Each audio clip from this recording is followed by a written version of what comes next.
es el tema del personalismo. Un tema bastante abundante en la literatura modernista y que también es aceptado en alguna medida y siempre dentro de un tono bastante ambiguo y anfibológico por los documentos de la Iglesia actual.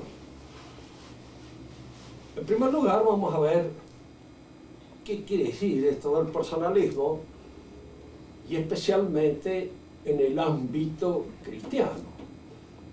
Porque en el ámbito no cristiano está, diríamos, en su propia atmósfera. Es una noción liberal y es una noción que nace con el liberalismo.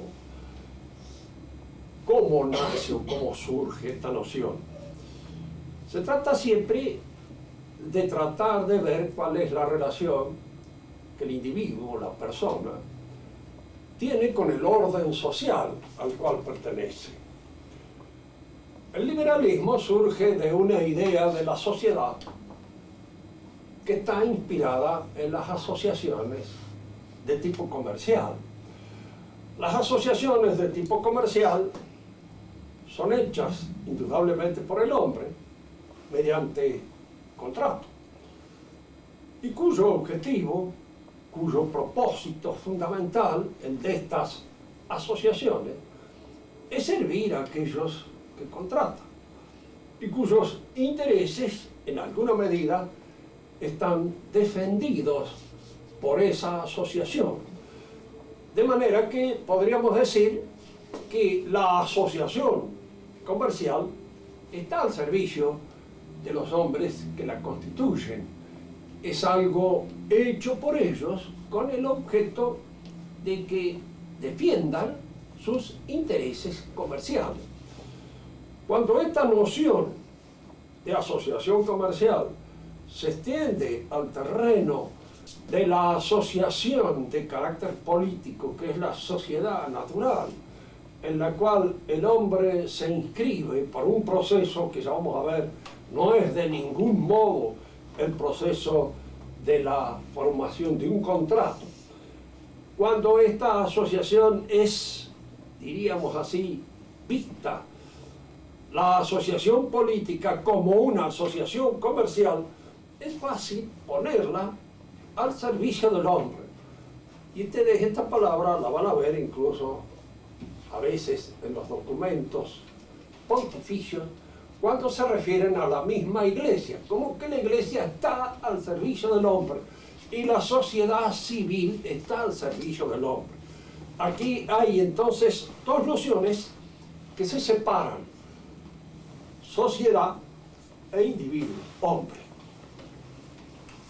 Veamos a ver cuáles son los fundamentos más importantes, filosóficos, de esta posible disociación. ¿Por qué esta disociación se produce? Sobre todo en un pensador fino, como es el caso de Maritain, en donde aparece claramente sostenido este personalismo. Maritain, cuando compara la sociedad con el individuo, la compara en el orden de las realidades de tipo metafísico. El individuo, el hombre, cada uno de nosotros, es una sustancia. Individua, sustancia, natura racionalis, decía Boecio. Una sustancia individual de naturaleza racional. Somos una sustancia. La sociedad que nosotros constituimos es un accidente. Es algo que existe porque existimos nosotros. Y en alguna manera somos nosotros los que sostenemos la existencia de esta relación que constituye nuestra propia sociabilidad. Si nosotros comparamos la noción de sustancia con la noción de accidente, llegamos a una conclusión lógica, tan lógica que podemos acusarla de ser demasiado lógica. Y es la siguiente, de que el accidente es inferior a la sustancia, puesto que la sustancia tiene la existencia en sí, es receptáculo, sujeto de la existencia, y el accidente existe en y por la sustancia. Aclaremos esta noción para los que no manejan de una manera más habitual estas nociones de sustancia y accidente. El color, por ejemplo, es un accidente. Y el color existe siempre en algo. La pared es blanca. La pared es el elemento sustantivo que sostiene ese accidente que es el color. Así como el color es un accidente, las relaciones sociales son accidentes. Es decir, son realidades que entran, que componen o se añaden a la sustancia como elementos que en alguna manera están dependiendo en su existencia de la sustancia. Si esto es así, es fácil llegar a esta conclusión que he insistido especialmente en llamarla lógica, porque es lógica y ya vamos a explicar por qué la llamamos, que la sustancia es superior al accidente. El individuo o la persona es una sustancia, la sociedad es un accidente, luego el hombre, el individuo, la sustancia es superior a la sociedad, que es un accidente que se añade al individuo o a la persona. Muy lógico. Vamos a aclarar ahora en qué consisten a veces ciertas cosas que son muy lógicas, pero no reales. Porque aquí es donde hay que hacer un discernimiento. Una cosa es el orden real, el orden que yo leo, descubro en las cosas, lo observo en la realidad, lo advierto en la realidad. Precisamente la escuela aristotélica, este orden que nosotros descubrimos en la realidad, advertimos en la realidad, vemos en ella, le llamaban teórico. ¿Por qué teórico? Porque es algo que el hombre contempla en la realidad, advierte en la realidad. Pero existe a su vez otro orden que se realiza en mi entendimiento, en la representación que yo hago de la realidad. Yo me represento la realidad mediante conceptos, ideas, juicios y raciocinios. Los conceptos, las ideas, los juicios y los raciocinios constituyen en mi mente un orden especial, que es un orden lógico, que sí, no es un orden real. Están fundados en el orden real, dan cuenta del orden real, pero en sí mismos constituyen un ordenamiento particular al que le llamo lógica y es estudiado por una ciencia particular que se llama lógica. Bien, si yo no distingo bien claramente un orden de otro, hay una tendencia natural en el hombre a transponer el orden lógico al orden real. Es decir, a pensar que el orden real y el orden lógico son una misma cosa. A no ver, a no percibir con acuidad la distinción entre uno y otro. Muchas veces, en oportunidades en que hablábamos de la dialéctica o de una interpretación dialéctica de la realidad, decíamos que la interpretación dialéctica de la realidad es siempre muy lógica, pero no es real. Lógica, sí, pero no real. Hay una transposición que llamaríamos abusiva del orden lógico al real. Pongamos una contradicción dialéctica cualquiera. Le preguntamos a un niño qué es lo opuesto a masculino y a femenino. Y acá nosotros concebimos como que hubiera una oposición entre lo masculino y lo femenino. Oposición que a veces es creada un poco artificialmente, en función precisamente de eso que los franceses llaman con mucha gracia le coup de la dialectique, el golpe de la dialéctica. Yo pongo la dialéctica, así que ¿qué es lo distinto de papá? Mamá. ¿Qué es lo distinto del padre? También el hijo. Y yo puedo crear entonces contraposiciones entre cosas que son conceptos contrapuestos, pero en el orden de la lógica, no realidades contrapuestas. Porque como realidades no son opuestas la una a la otra, no se contradicen.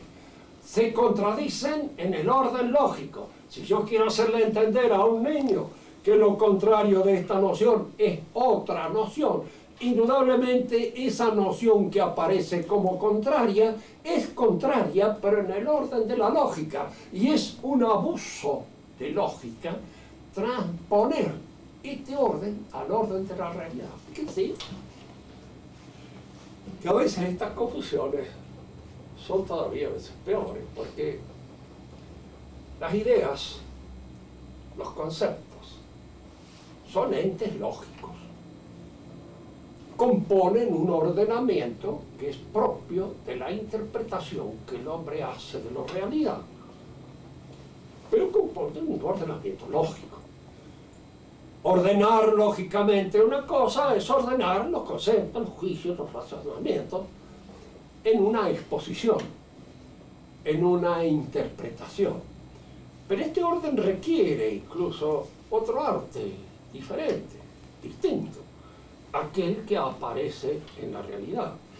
Más todavía, estas cosas lógicas, estos entes lógicos que representan la realidad en nuestra mente, son a su vez representados por el lenguaje.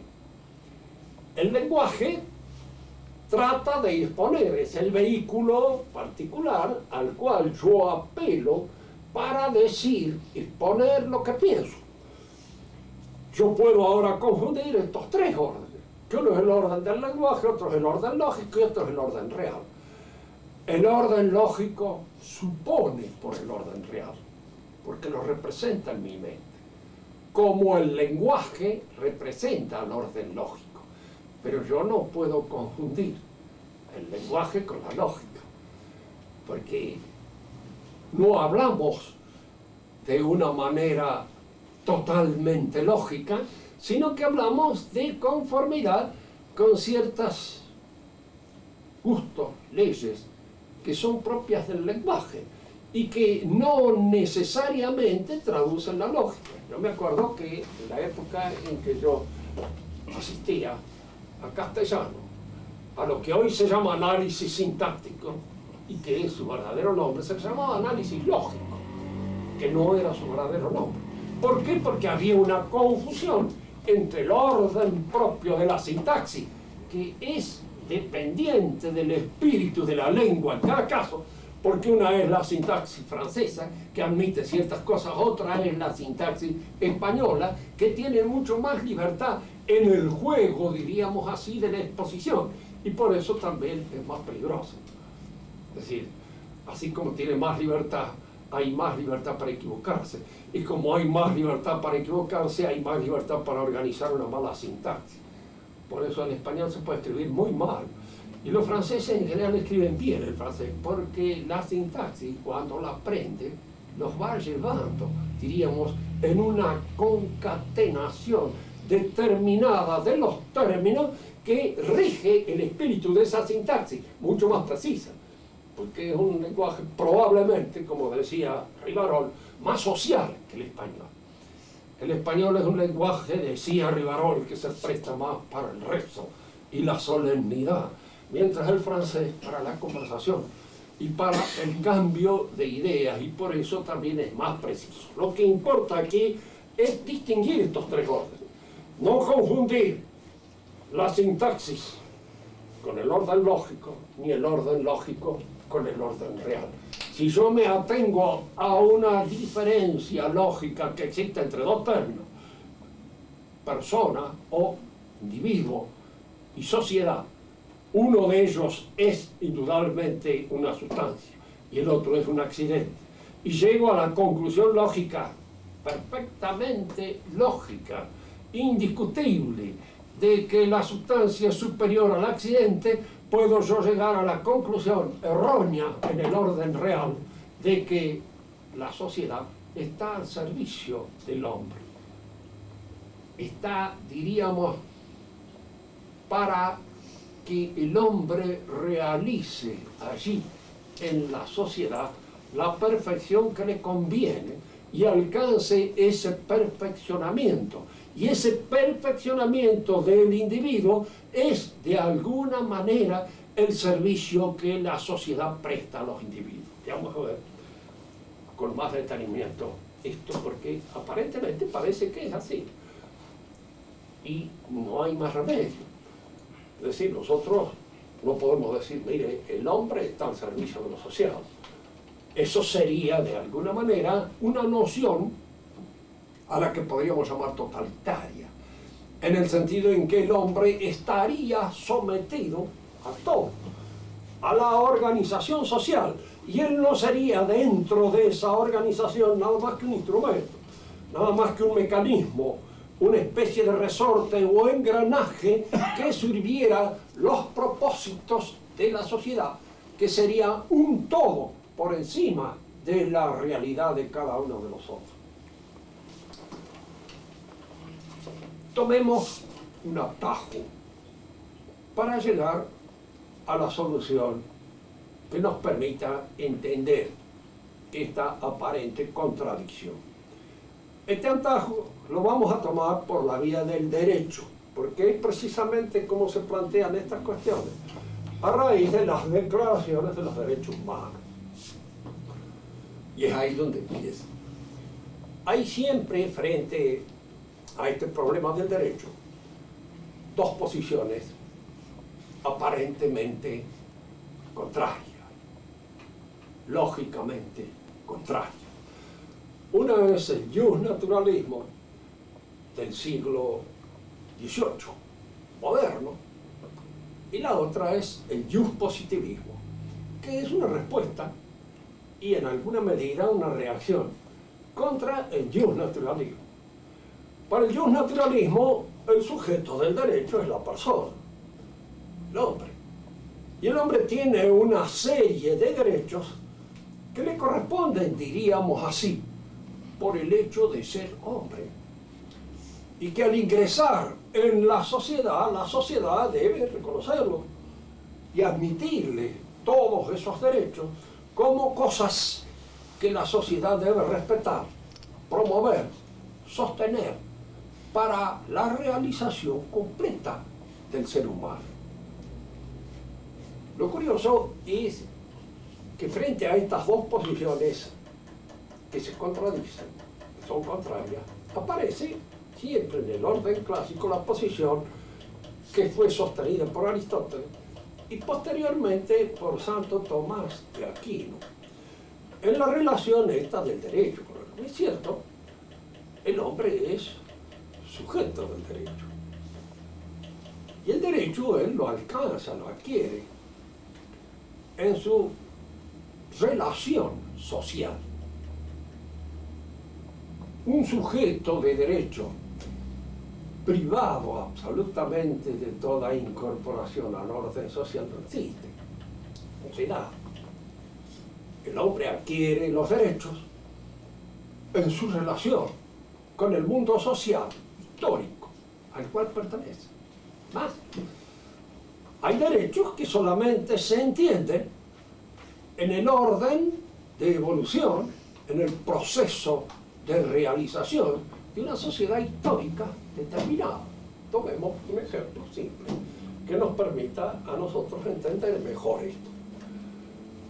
Se dirá por ahí ya en un liberalismo, diríamos así, delirante, todo hombre tiene derecho a publicar sus ideas y exponerlas. Muy bien, es un derecho que parece que nace con el hombre y de alguna manera lo tiene desde la cuna. Esto lo dice Juan Jacobo Rousseau cuando en el primer párrafo del contrato social dice: el hombre nace libre, y se ve posteriormente envuelto en cadena. En primer lugar habría que decirle, no nace libre, no nace libre, es un error. ¿Dónde ha visto usted nacer a un hombre libre? El pobre Juan Jacobo, que era muy delicado y muy fino, se privó precisamente de ver a los 5 chicos que dice haber tenido con la mujer con la cual él vivió muchos años, que era una muchacha de origen muy modesto, y con la cual dice que tuvo 5 hijos y que los metió en la inclusa. Y hubo una época en que creí que no era cierto, que como me parece que él fallaba en su relación con las damas, él se atribuía a todos esos hijos con el objeto de darse un poco de pisto y de mantener, diríamos así, una leyenda más o menos grande de su aptitud para el matrimonio. Pero yo creo que esto era simplemente alardes verbales. Entonces me parecía eso, porque no podía creer, no podía admitir de que efectivamente hubiera abandonado 5 hijos uno tras otro en la inclusa y los hubieran mandado en un orfelinato que en aquella época eran bastante extraños, tanto que él los perdió de vista para siempre. Pero está probado, y en el último libro que ha salido sobre Rousseau, que he tenido la oportunidad de tener en mis manos, la prueba que dice que sí, es cierto, y da una serie de datos posibles, los cuales él, de manera que él se privó la oportunidad de ver nacer a sus hijos, de verlos crecer y de ver que de alguna manera se convertían en sujetos de derecho en la medida en que evolucionaban, se perfeccionaban e iban adquiriendo todas aquellas condiciones que hacen factible el derecho, que proviene siempre del orden social al cual se pertenece. Fíjense que este derecho a opinar y a publicar sus opiniones en una sociedad que no ha inventado la imprenta, en una sociedad que no tiene alfabeto, en una sociedad donde hubiera sido completamente absurdo, no tiene pie ni cabeza. ¿Por qué? Porque no existiría. No hay esas ventajas, no existen esas posibilidades. O como decía a veces muy bien Augusto Comte, que fue uno de los críticos más acerbos que tuvo el liberalismo, razón por la cual fue el único positivista, fue el inventor del positivismo, que en la Universidad Argentina no tuvo entrada. Se admitió el positivismo de Spencer, pero no el de Comte, porque Comte era antiliberal y de alguna manera el crítico más acerbo que ha tenido el liberalismo en los comienzos de este siglo, del siglo pasado, del siglo XIX. Ha sido el más acerbo y el más oportuno para decir. Entre las cosas que él decía era esto: libertad de opinar. ¿En qué? Tengo libertad de opinar lo que se me antoje en cosas que no sé, de las cuales no domino, no conozco. ¿Para qué sirve mi libertad de opinar en química si no sé química, si no soy un químico, si no soy un experto, para que mi libertad adquiera y tenga sentido? Sobre las opiniones que recoge el diario Los Andes sobre la gente que ve en la calle, y entonces pueden opinar sobre cualquier cosa, incluso sobre cosas en las cuales se ve que no entienden nada. ¿Por qué no usan mejor su tiempo y consultan a los expertos en cada una de esas cosas para que den una opinión que vale la pena ser sostenida, que vale la pena de alguna manera ser reflexionada y ser tenida en consideración? Porque la otra es absolutamente nada. Si a mí me piden qué opina usted sobre la aviación argentina, yo le digo, miren, déjeme bromar, que me importa, yo no estudio eso, no sé absolutamente nada de eso, que no me pregunten cosas que conozco, de las pocas cosas que sé, porque son entonces en ese sentido cuando aparecen. Si nosotros opinamos esto, vemos que el naturalismo tiene una cierta razón en este sentido, de que existe una naturaleza humana. Y esa naturaleza humana progresa, se perfecciona. Y en su perfección, en su progreso, en su crecimiento, exige un reconocimiento al derecho positivo para que tome en consideración esos reclamos propios de la naturaleza que crece. Si el hombre que alcanza un saber, un conocimiento, aspira a que el Estado, la organización política, reconozca ese saber, reconozca ese conocimiento y se le concede el derecho, ya sea de enseñar, ya sea el de publicar, o ya sea de cualquier otra forma en la cual se manifieste esa madurez. Pero antes de haber alcanzado esa madurez, ese reclamo no existe tampoco, no se logra, porque no tiene una vida propia. Diríamos entonces, para volver a nuestro asunto y tomarlo desde el comienzo, tratar de separar estas dos realidades, hombre como individuo y la sociedad como accidente que lo completa y perfecciona, es algo completamente absurdo, porque no son dos cosas separables. Son distinguibles, pero no separables. Hay muchas cosas que pueden ser distinguidas sin ser separadas. Nuestra alma y nuestro cuerpo. Distinguimos indudablemente lo que nos hace ser vivos, el principio que nos anima, y a ese principio que nos anima le llamamos alma, que es al mismo tiempo un principio racional, porque estamos racionalmente animados. Importante distinguir esto. El hombre no ve como un lince. Fíjese que yo podría hacer la última comparación, la visión de un lince. Indudablemente veo un poco menos, pero veo más cosas que el lince. El lince no ve muchas cosas que yo veo. Yo puedo ver, ustedes me escuchan, por ejemplo, puedo ver o discernir que entienden un problema que estoy explicando. Puedo ver o leer en una persona lo que constituye su dignidad, su honradez. Son todas cosas que a mí se me ofrecen ante la vista, porque es mi inteligencia la que de alguna manera actúa en mancomunidad con la visión, en mancomunidad con los sentidos, y recoge una serie de significaciones de tipo espiritual que se dan en la realidad. La recoge porque se ve más. No. Entonces, nosotros vemos cómo esta mancomunidad entre el cuerpo y el alma aparece ahora en el ejercicio de la perfección. Lo mismo sucede con el orden social, porque el hombre, cuando crece, cuando se desarrolla y desarrolla su inteligencia, esa inteligencia se desarrolla dialógicamente, no puede desarrollarse sola. Esto ya lo había visto muy bien, con toda claridad, Aristóteles. Un hombre solo puede ser un dios o una bestia. Más probable que sea una bestia y no un dios, porque él necesita de los demás. ¿Y por qué necesita de los demás? Por una deficiencia propia de su naturaleza, que necesita el complemento como yo necesito para ver mejor los anteojos. Lo necesita como un ersatz ortopédico para que de alguna manera subsane una deficiencia natural. No. Lo necesita como el elemento natural en el cual su crecimiento alcanza la perfección que le conviene. La razón humana no es monológica, es dialógica. Entra en relación con los otros y crece. Y ahora fíjense qué es lo curioso.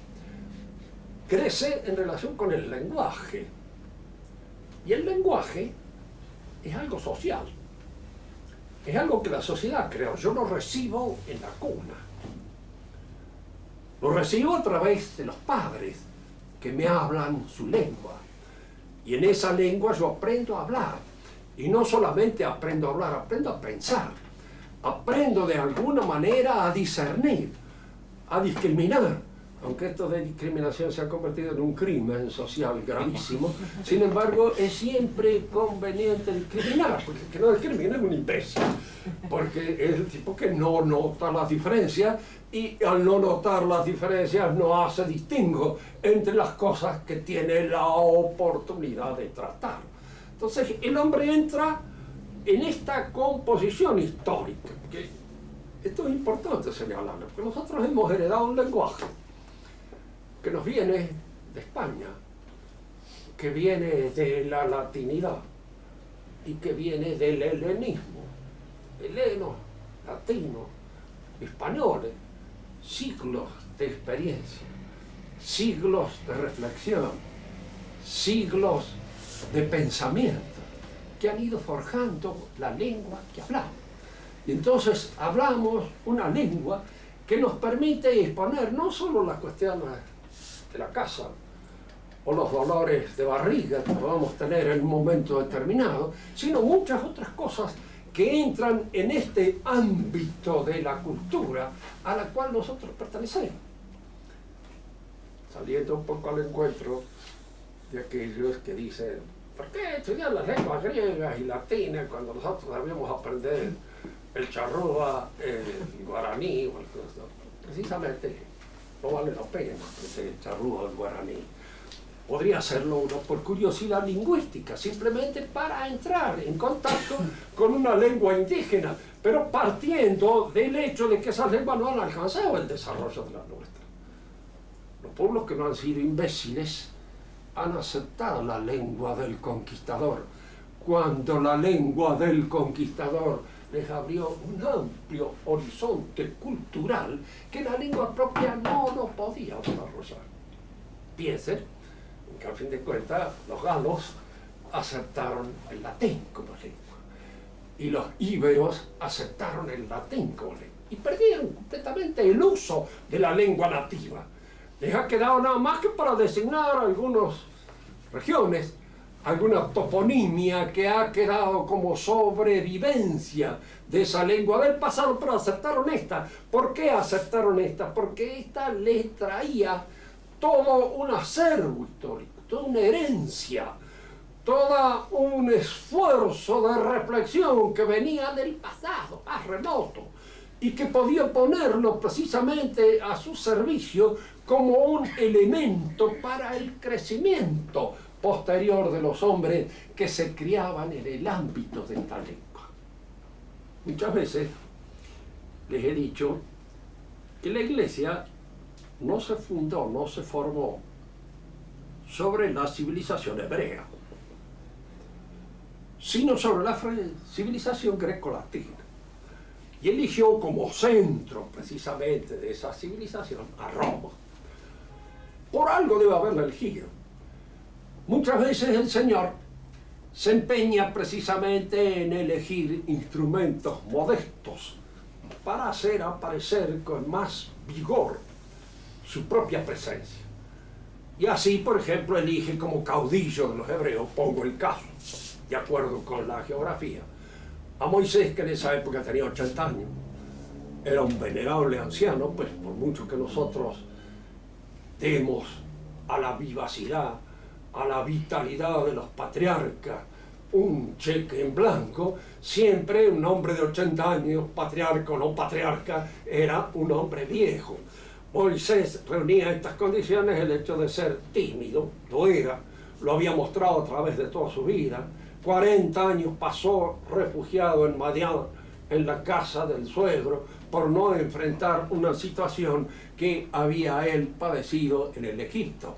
Este hombre tímido que casi no podía hablar, hablaba mal, tartamudeaba un poco, tanto que nuestro Señor precisamente cuando lo designa como guía de los hebreos, le da como portavoz al hermano de él que hablaba mejor, Aarón. Y entonces es el hermano el que iba a pronunciar los discursos que él podía haber pronunciado. Bueno, este hombre tímido, viejo, ya diríamos vencido por los años, es el que Dios elige para hacer de alguna manera resaltar más la fuerza misma de la, diríamos, de la energía sobrenatural que está guiando a este anciano en su liberación del pueblo hebreo. Pero a veces no.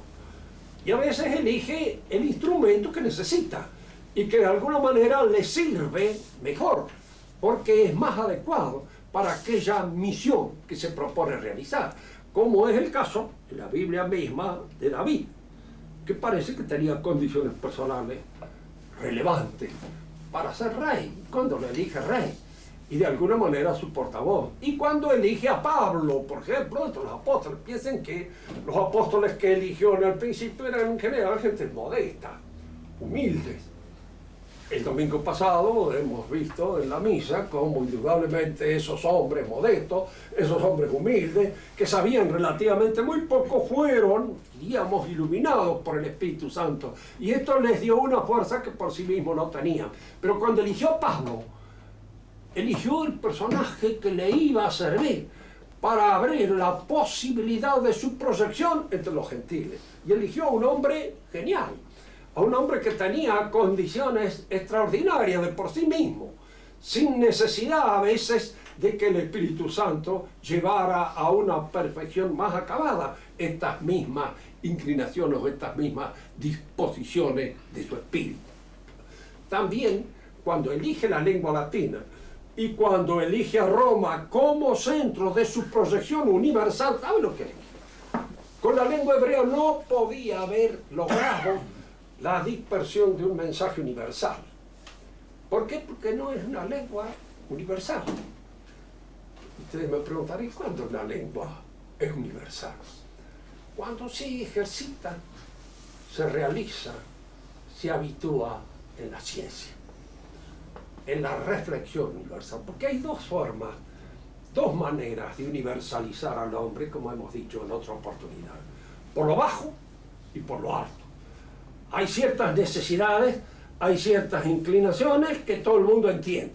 Yo puedo hacer un gesto cualquiera diciendo que tengo hambre y todo el mundo entiende que ese gesto de hambre es común a toda la humanidad. Y la otra forma de universalizarse y de hacerse entender es mediante conceptos que traducidos a las diferentes lenguas apunten a un saber que es el resultado del saber científico o del saber filosófico, porque la ciencia versa sobre lo universal y necesario, y una lengua forjada en la ciencia o en la filosofía es una lengua que es transporte, vehículo adecuado de lo universal y de lo necesario. El latín se convierte pues en la lengua de la Iglesia porque es un vehículo adecuado para esa expresión propia de la Iglesia. Lo hemos dicho muchas veces de manera que no vamos a repetir acá. ¿Por qué razón no se eligió el griego, por ejemplo? Vimos que el griego era una lengua también universal, pero el griego es más abundante, es más rico. Y siendo más rico y más abundante es más fácil entrar en imprecisiones, en ambigüedades y en confusiones. Porque al griego le gustaba mucho hablar, le encantaba hablar. Y el latín no es lacónico, lo era. Y en la lengua latina, que es lengua de juristas, es lengua precisa, lacónica, clara. Digo tal cosa, explico esto. Y de alguna manera, para la formulación de los principios propios de la fe, conviene esta lengua, que sea precisa y que no tenga ambigüedad.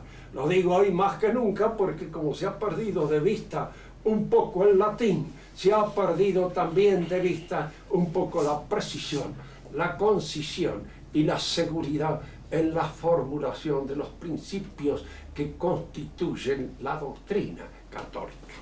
Bien.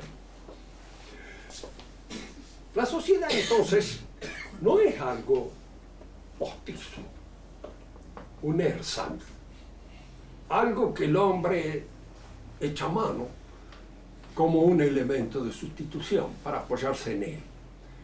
No es ni un andador, ni es un anteojo, ni es ningún instrumento que permita subsanar esta dificultad propia de la realidad humana que no alcanza su perfección sola. Es la sociedad el resultado de ese movimiento, el resultado de ese dinamismo por el cual el hombre, buscando su perfección, entra en mancomunidad dialógica con los otros hombres y logra en esa subproyección práctica en el ámbito social su propia perfección. Aquí hay que distinguir dos cosas que los escolásticos distinguían bien y que parece que se han perdido de vista. Lo que constituye una perfección primera, la perfección propia de la sustancia, que es el existir. Eso es perfección primera. El niño nace y cuando nace existe. Esa existencia constituye su perfección primera. Pero no está hecho. Es libre, sí, en potencia, virtualmente. Es sujeto de derechos también en potencia, virtualmente. Momentáneamente puede tener, por supuesto, aquellos derechos principales, que podríamos decir nosotros, pues no se lo puede matar, no se puede hallar, los padres deben cuidarlo, deben criarlo, etcétera, etcétera. Todo eso nace en lo que podríamos llamar nosotros la formación misma religiosa y la formación de las costumbres de la vida paterna que cuida al niño y que instintivamente tiende también a cuidarlo.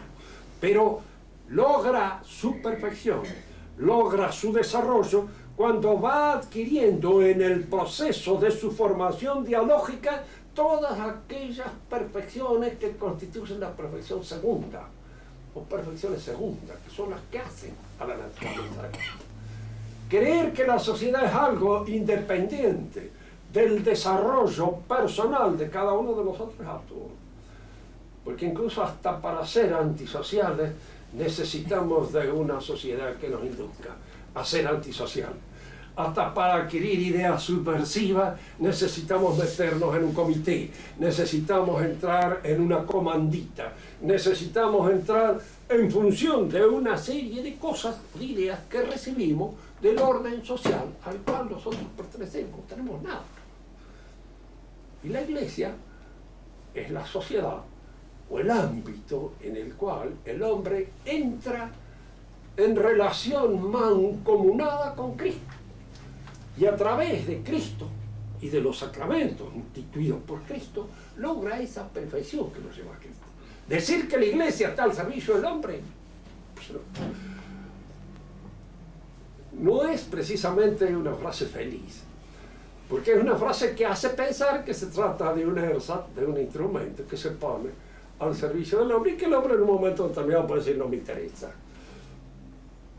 en función precisamente de la libertad. No, la Iglesia es algo que lleva a Cristo, que lleva a aquella perfección que el cristianismo trajo. Y esa perfección que el cristianismo trajo solo se adquiere en la incorporación a la Iglesia para adquirir aquellas perfecciones segundas y casi terceras, porque son sobrenaturales, como es la gracia, y para lograr de esa manera el desarrollo de toda la perfección que conviene a la naturaleza del hombre. Separar estas dos cosas es absurdo. Es cierto, lógicamente es superior la sustancia al accidente. Luego sería lógicamente superior el hombre individual a la sociedad. Pero estas dos cosas en la realidad son una. Constituyen una sola unidad. Yo no puedo ser considerado al margen de la sociedad para luego ser comparado con ella. Ustedes supriman la relación de cada uno de nosotros y ¿qué es lo que queda? Porque ¿qué es la sociabilidad? De hecho, es nada más que una serie de disposiciones virtuosas que están en nosotros y que concurren en nuestra convivencia. Esos son los que constituyen la sociabilidad. Lo social está en cada uno de nosotros. Está en nuestra alma como una disposición y como un instrumental, diríamos así, de virtudes que nos permiten entrar en una relación de mancomún, al mismo tiempo virtuosa, para alcanzar aquella perfección que nos conviene. Tratar de separar estas dos cosas, absurdo. ¿Qué es más importante? ¿La inteligencia o el acto inteligente? La inteligencia es una facultad. El acto inteligente es un accidente que ocurre o no ocurre. Pero una inteligencia que no tenga actos inteligentes, nada, no existe, diríamos. Y actos inteligentes que no se den en una inteligencia tampoco existen. De manera que cuando nosotros hablamos de sociedad y hablamos de personas, tenemos que entrar en una especie de delirio lógico para separar estas dos cosas, porque estas dos cosas, la sociedad constituye el ámbito práctico en el que la persona se realiza, en su totalidad. y donde alcanza la perfección que en alguna medida es tributaria de la sociedad a la cual pertenece. Porque hay perfecciones que se pueden alcanzar en ciertas sociedades, en otras no. Si tenemos la desgracia de entrar o de haber nacido en una sociedad semicriminal o de semilocos, nosotros podemos alcanzar un desarrollo humano muy importante, salvo que, qué sé yo, Dios nos va a ayudar de una manera particular, siendo el milagro en nosotros. Pero si no, hasta el mismo lenguaje, el lenguaje común, que suele ser en las sociedades muy grosero, y que no permite, diríamos, ir más allá de las referencias a las cosas muy cotidianas de nuestra vida, nosotros no lograríamos ese perfeccionamiento que logramos en la sociedad. Yo no sé a veces qué entienden todos estos maquiavelistas. Hoy leía precisamente un artículo de Sebrelli que me habían enseñado sobre Maquiavelo, donde dice un montón de cosas mal dichas en general, mal pensadas, no mal escritas, porque se ve que es hábil para manejar la pluma, pero mal dichas y mal pensadas, porque no estamos. La sociedad siempre es un orden moral. ¿Sino qué es? Un orden policial. ¿Y quién cuida a los vigilantes? Porque ese es otro de los problemas que nosotros somos. Ya lo decían los latinos, ¿quién custodia al que me custodia? Si en alguna manera la custodia no la realizamos desde adentro. Y ese es el trabajo de la religión. Esa es la importancia de la religión, que la religión toma al hombre desde adentro. Es lo que se ha querido con todos estos ersas que tratan de alguna manera de reemplazar la religión, de hacerlo. Entonces, pues, que la religión nos toma a nosotros desde el principio, instala en nosotros ese tribunal insobornable, que es la presencia de Dios en nosotros. No lo podemos sacar de encima. No estamos solos nunca, jamás estamos en presencia de Él. Y no podemos, diríamos, aún en nuestra separación de Dios, no nos podemos separar del todo porque de alguna manera siempre estamos pensando en que nos estamos separando, en que nos estamos yendo de su lado. ¿Por qué? Porque eso se ha instalado místicamente en nuestra interioridad y constituye allí desde adentro lo que podríamos llamar lo que nos conforma, lo que nos hace accesibles a esa sociedad superior que es la sociedad católica. Para terminar, dos cosas. Por eso la persona no está sobre la sociedad. Y la sociedad no es un instrumento creado al servicio de la persona, de la cual la persona puede disponer o no disponer. Eso puede suceder con una sociedad comercial, sí, pero no con la sociedad a la cual yo pertenezco. Yo no puedo dejar de ser argentino, aunque no me guste, ni me sienta muy entusiasmado tampoco. Pero no puedo dejar de serlo. ¿Por qué? Porque lo soy. Me puedo disfrazar de hindú, de piel roja. Puedo hacerme, como hacen algunos, que se van a vivir un tiempo a Norteamérica y después vienen hablando medio mal el castellano y con eso creen que son norteamericanos. No, siguen siendo. Me acuerdo siempre de una milonga que había ahí en Buenos Aires donde había dos negros vestidos de cowboy que tenían una facha de riojano que volteaban y estaban vestidos de cowboy, pues parecían una cosa que era un disfraz, de hecho, y era lo que era.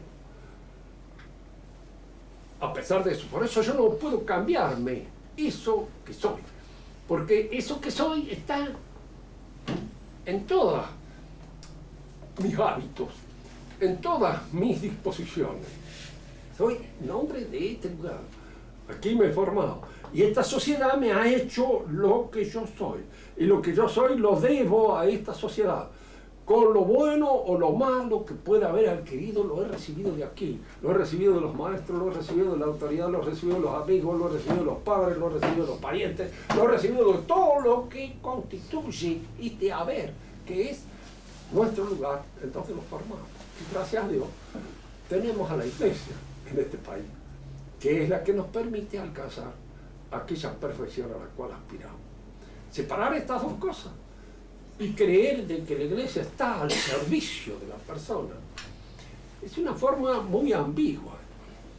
Porque podemos a veces tomar la palabra y creerla así. Que esta iglesia está a nuestro servicio. Que los sacerdotes estén al servicio de la iglesia, estoy de acuerdo.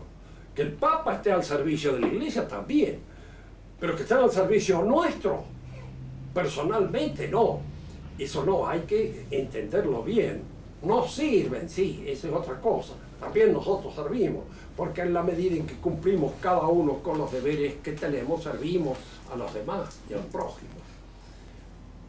Pero es como dijéramos, como última paradoja, el amor al prójimo es nuestra inserción con el prójimo. Tenemos que creerlo, no por una cuestión de afección, de emotividad, de algo así, sino porque tenemos que creer que nos salvemos, ¿no? Porque si yo no quiero que ustedes se salven, no me salvo. Y si yo quiero o creo que yo me salvo porque ustedes de alguna manera me sirven como trampolín para mi salvación, no me salvo. Estoy de alguna manera perdido, porque creo que los demás son un escabel para alcanzar yo o lograr yo mi salvación. Bueno, debo querer que nos salvemos. Y al querer que nos salvemos, debo hacer todo aquello que está en mis manos para que ese suceso acontezca. Pero esto es porque constituimos una unidad de man común que no puede ser desprendida de nosotros. Somos personas dentro de la sociedad. ¿Alguna pregunta que quieran ustedes hacer? Rubén, el cambio de la definición de iglesia de sociedad perfecta por pueblo de Dios, ¿tiene algo que ver con esto?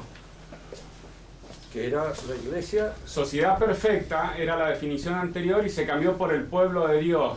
Ajá. ¿Tiene algo que ver con este...? No, son designaciones que yo llamaría desdichadas. Porque el pueblo de Dios era el pueblo israelita. Y de alguna manera eso de llamarnos así es lo que podríamos llamar un golpe un poco miserable, con el objeto de conquistarnos la benevolencia de los israelitas, que parece ser que la iglesia la necesita mucho por razón ahí. Entonces, son esas actitudes, diríamos así, un poquito. Pero eso no, se puede decir el pueblo de Dios, es el pueblo de Dios. No se decía, se decía la iglesia católica. Porque esa preferencia, bueno, en fin, la podemos explicar también de la mejor manera posible, en fin, porque sí, se soplan nuevos vientos, etc. Pero hay en esas preferencias, nunca hay una gratuidad absoluta. Hay algo siempre calculado y mal pensado y mal visto. Ustedes piensen que los israelitas van a pedir de que se revise prácticamente. Hoy me preguntaba, y ahora por un muchacho que es israelita, me dice, ¿qué le parece a usted este pedido, diríamos, de los judíos a la iglesia, de que se deje de acusar y en primer lugar se cargue la culpa de haber perseguido a los judíos y de haberlos acusado de deicidas? Que tenga esa culpabilidad y que, en fin, de alguna manera se desdiga de eso. Lo escuché y le digo, mire, sucede esto. Si Cristo era Dios, indudablemente los judíos son deicidas. Ellos no creen haber cometido un deicidio, de acuerdo. Creen simplemente haber cometido lo que se llama un crimen político. Es decir, Cristo fue muerto para evitar de que los romanos cargaran contra todo el pueblo de Israel y mataran a más gente. Políticamente esto se entiende. Y si Cristo hubiera sido un hombre simple, vulgar y común, bueno, pobrecito, Dios lo reconocerá. Esto lo dijo un católico de estricta observancia cuando entró en la iglesia de Albi a machete limpio y se liquidó todo lo que estaba en la iglesia. Entonces a la salida le dijeron, mire, junto con los refugiados albigenses había muchos buenos católicos. Dios los reconocerá en el otro mundo. Yo no los podía reconocer. Y de alguna manera, él como militar cumplía lo que estaba allí. Se le había presentado. Esa era la situación, pues eso era lo que él tenía que hacer. Y él hizo. Dios lo reconocerá en el otro mundo. Y estos puntos siempre calculamos en que esa justicia última se realice. Ten en cuenta la vida.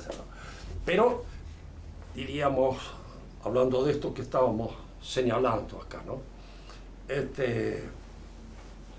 Estas cosas, complicaciones son en general emprobadas. Si el deicidio se ha cometido, lo han cometido los judíos. Son deicidas. Y si la Iglesia llegara a hacer una revisión de todo eso, empieza a tener que ver los evangelios. Hay que alquilarlo, porque en los evangelios está la primera amonestación contra los judíos, la primera acusación de deicida y de perseguidores. Empiezan con eso. Me decía él, ¿usted cree que el Papa? Pues yo, mire, lo que puede hacer el Papa no sé, porque no soy profeta, no me puedo meter en la cabeza de él. Dadas las situaciones en que están actualmente, por plata la gente es capaz de cualquier cosa.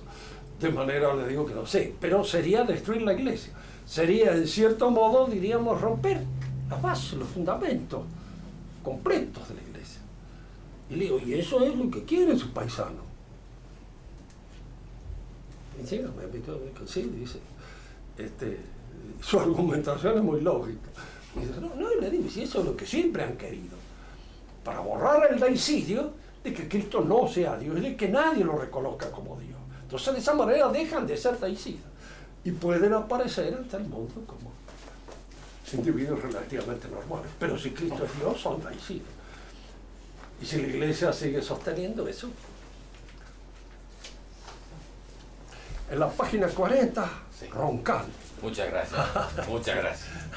Ahí aparece el Roncal. Está toda la Constitución. Profesor, ¿qué pautas educativas sí daría para que no cometamos el error de confundir el orden lógico con el orden real? Bueno, siempre es bueno y conveniente empezar por estudiar lógica y luego examinar un poco la metafísica, porque es allí en la filosofía donde uno aprende las distinciones. Hay una inclinación natural a confundirlo y a considerar a veces que una cosa, usted habrá oído decir muchas veces en el lenguaje cotidiano, es muy lógico eso, como diciendo es muy real. Y a ver, suele ser muy lógico, pero no suele ser tan real como lógico. Ahí la distinción, diríamos, es una cuestión a veces de sutileza. Por ejemplo, hay filósofos que lo han confundido al orden real del orden lógico. Y podríamos señalar, por ejemplo, en la Edad Media, Abelardo, Roscelino, los nominalistas en general, que se conocen como nominalistas, confundían el orden lógico con el orden real. Y se atrajeron, por supuesto. Hay ciertas, por ejemplo, el argumento para demostrar la existencia de Dios empleado por San Anselmo, que se llama argumento ontológico, es un argumento lógico, muy lógico, pero nada más que lógico. Pone nada, y Santo Tomás lo hace notar. Del orden del conocimiento al orden real no vale la consecuencia. Del no se al ese no vale consecuencia. No se puede sacar una consecuencia. Porque esto está muy bien pensado en el orden lógico, pero no se puede trasladar así como tal al orden real. Porque indudablemente eso va a producir una confusión y una falsa argumentación, de la cual hay mucho. Yo creo que en general el pensamiento moderno adolece de ser logicista. Es un pensamiento en el cual la confusión del orden lógico con el real es común. Toda la dialéctica lo prueba. Si usted parte, por ejemplo, el marxista, ¿no es cierto? Lo contrario de un capitalista es un proletario. ¿Por qué? En primer lugar, el capitalista es así. Existe en el sentido tal y como lo expresa, diríamos, la sociología marxista. Si capitalista puro, no existe. Si existiera sería monstruoso. Existe de alguna manera ese otro proletario despojado absolutamente de todo y que de alguna manera en el fondo de su corazón no aspire a ser un poco capitalista. Tampoco existe.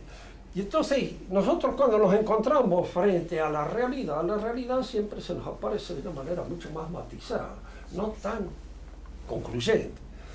Por eso a veces también cometemos errores en la realidad y a veces con la mejor intención del mundo, cuando de una manera demasiado taxativa, demasiado lógica dividimos. Fulano está desgraciado, y yo no. Primero es falta de conocimiento de uno mismo, generalmente. Viene de aquella simpatía con que nos miramos, pero que a veces puede llevarnos precisamente a grandes errores y a grandes equivocaciones. La realidad siempre es más matizada.